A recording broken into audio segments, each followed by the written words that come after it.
Tourism is one of the UK's biggest moneymakers, so it's no wonder that cities and towns all across the region have capitalised on the influx of curious tourists. But for those of us who are really seeking an adventure, the usual hotspots and tours can be a little lackluster. How do you find the places most haven't found? Well, that's exactly what this show's all about. Greetings, my name's Kai Joyce, and I'm a self-proclaimed lover of all things strange and unusual.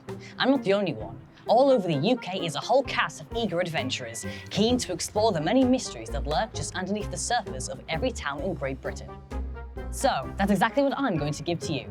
A treasure map of the weirdest attractions, landmarks, and buffets that money can buy, and even some that don't cost a thing.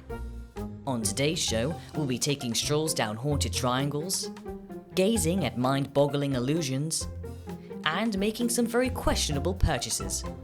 So, grab your Ouija boards and strap on your plague masks, because we're going to some very peculiar places.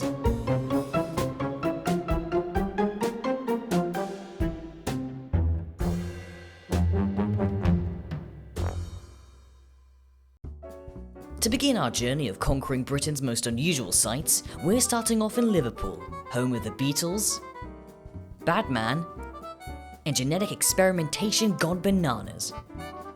It's also apparently home to ghostly apparitions. It may not surprise you to find that Liverpool is chock full of tall tales and urban legends. So for all you ghost hunters looking to visit these spectre-filled spaces, we've picked our top spots. First up on our list is William MacKenzie's tomb, which you can find on Rodney Street. Erected in 1851, this unusually shaped resting place comes with a peculiar myth about the resident spirit. William MacKenzie was a local engineer in Liverpool, and according to those that knew him, an avid gambler. The story goes that William MacKenzie left instructions for the tomb to be erected upon his death, and for his corpse to be placed sitting upright at a poker table, clutching a winning hand of cards. There are also those that suggest that Mackenzie's final request was a deliberate ploy, as it meant that he wouldn't be committed into the ground, in turn, cheating the devil out of taking his soul. As one can expect, many since have reported numerous ghost sightings of wily William roaming the churchyard. As to if these stories are true, well, you may have to find that out for yourself. But if triangular graves aren't your thing, then don't fret, because some of Liverpool's most well-known buildings are home to many haunts. From the many souls resting in St. James's Cemetery by the Anglican Cathedral, to the abandoned Newsham Hospital, which you could spend a terrifying night inside on your own private ghost hunt. Or how about having a pint with a laughing barman and the Lady in White, two of the Philharmonic dining room's most infamous spirits. And if you truly want to get acquainted with Liverpool's haunts, simply book a tour with Shiverpool, who offer ghostly tours around the city, complete with your very own Victorian guide to the afterlife. Our next stop on our magical mystery tour specialises in the art of melting your mind. This is the Quirky Quarter. Located on Duke Street, this attraction aims to confuse and elude with optical illusions, intriguing puzzles, and plenty of Instagram opportunities. And by asking really nicely, we've been lucky enough to speak to Faye, one of the resident artists. So the Quirky Quarter is a local tourist attraction, so we have visitors from around the world and also local visitors, and it's an optical illusion based attraction, so loads of different things, think upside down houses and optical illusion gameplay. Within the brand there's also other tourist attractions based around the world, so there's one in Mauritius as well.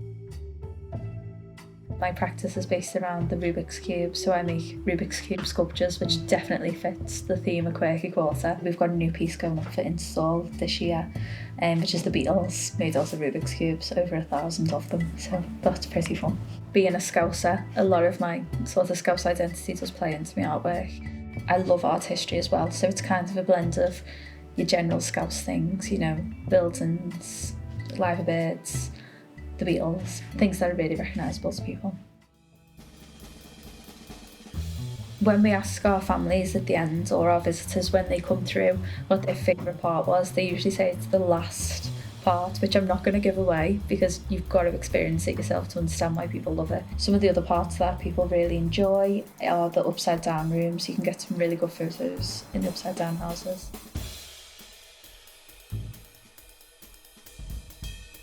And we've also got an Ames room as well. So Ames rooms we used in classic cinema to make people look either really big or really small. So anywhere where you can get a good photo opportunity, or any of the interactive stations are really popular with visitors. Our venue is 100% Instagrammable. We encourage people to take loads of photos when we're here, and we encourage people to share them on social media because the photos they get will be really good. We want people to have an interactive experience when they're here.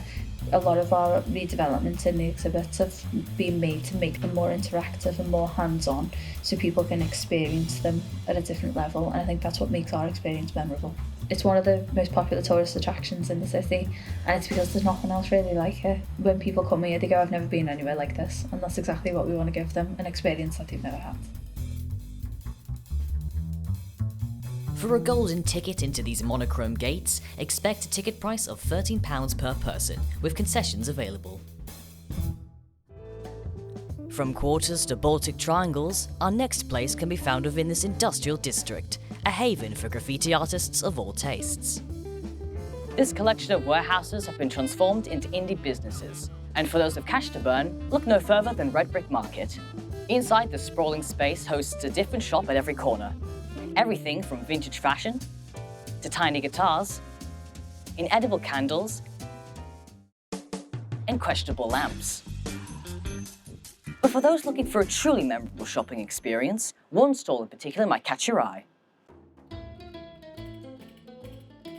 This is Ambwub's Emporium, a home for animal taxidermy and medical curiosities, the term of which originates from the curiosity cabinets of Renaissance Europe, which usually consisted of medical specimens and unusual objects. And this is Amber, the owner of said Emporium.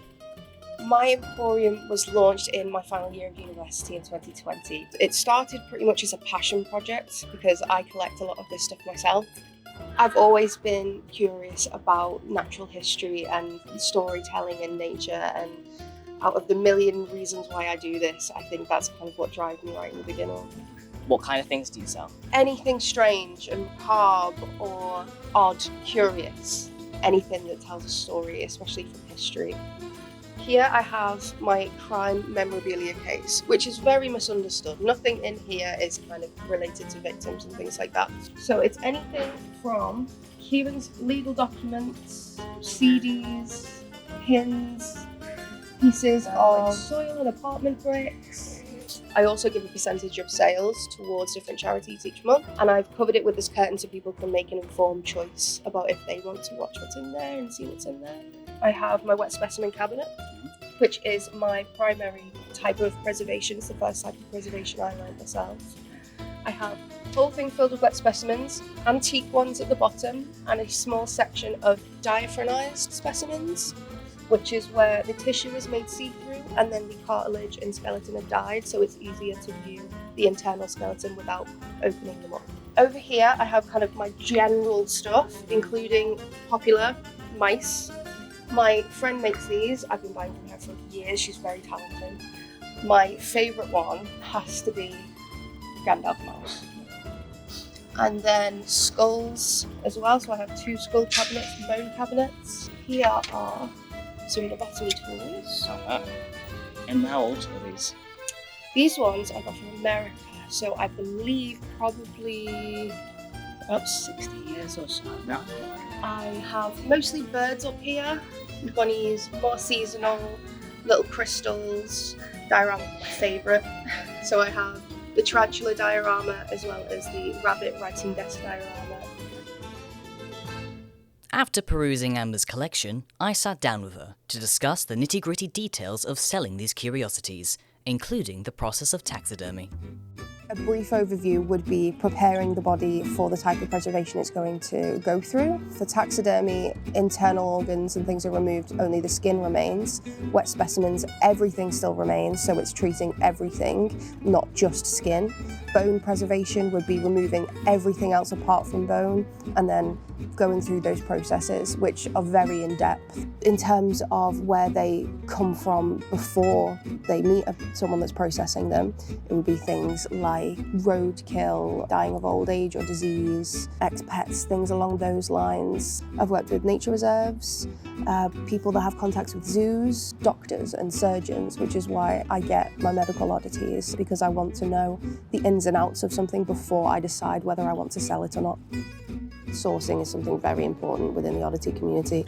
Before I launched the Emporium, I made it the conscious decision that things would only be sourced responsibly. What I mean by responsible is that nothing has died to be in my shop, nothing has been killed or anything along those lines, apart from antique specimens, which I then restore. I always take great care in putting things out there, which is why I have the curtain on the crime memorabilia cabinet, so people can make that decision for themselves. It's a touchy subject.